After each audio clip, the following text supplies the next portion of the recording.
Hello my quilting friends! My name is Leah Day and today we are piecing the super cute spool block. For this block you will need, in a brown fabric color, cut 1 1 3/4 inch by 3 1/2 inch rectangle and cut 2 1 1/4 inch by 2 inch rectangles. In white, cut 1 1 3/4 inch by 3 1/2 inch rectangle and cut 2 1 1/4 by 2 inch rectangles.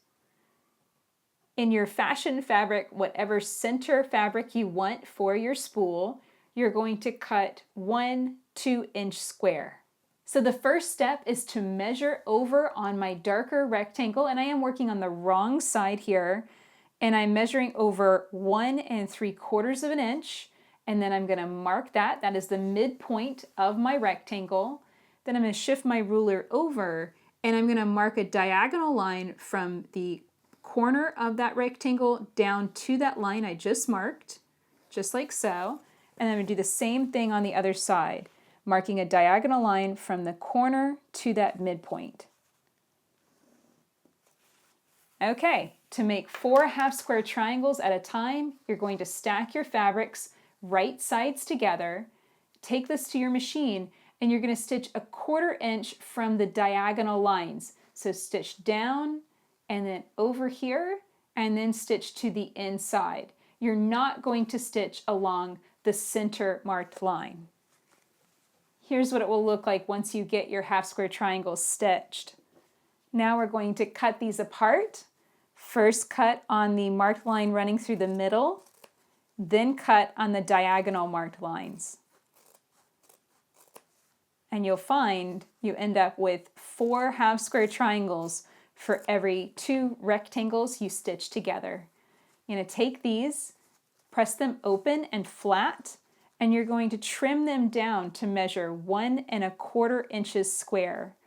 If you'd like a more detailed tutorial on cutting down the half-square triangles, it's a different piecing method, but it will teach you how to trim this down accurately. Go to leahday.com/HST.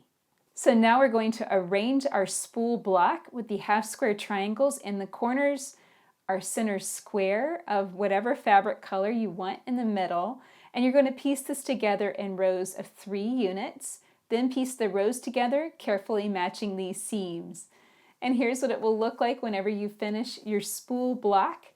This will measure 3 1/2 inches square at this stage, but when you piece it to other things, it will measure 3 inches square. Now this month I made something super cute with my mini blocks, an Easter basket. I absolutely love this. And as you can see, I have filled mine with over a pound of Reese cups, so it can definitely hold its weight in candy. Now if you'd like to find this pattern and make an Easter basket, or several, because I know that these are super addictive and once you make one you're going to want to make a million of them, come and find the pattern at leahday.com/basket, and includes step-by-step instructions for how to frame your mini blocks, how to do 3D YP seams, how to quilt with some foam. It's really a detailed pattern to guide you through making this project step by step. So come and check that out at leahday.com/basket. And while you're online, please give my video a like, a thumbs up, post a comment in the comment section below, and share my videos. That helps me out the most because it lets everyone know that you enjoyed this tutorial, you learned something from it, and that helps me continue making more videos too. So I hope that you enjoyed learning how to piece this quilt block with me, and I look forward to seeing you again on the next Mini Block Monday. Until next time, let's go quilt!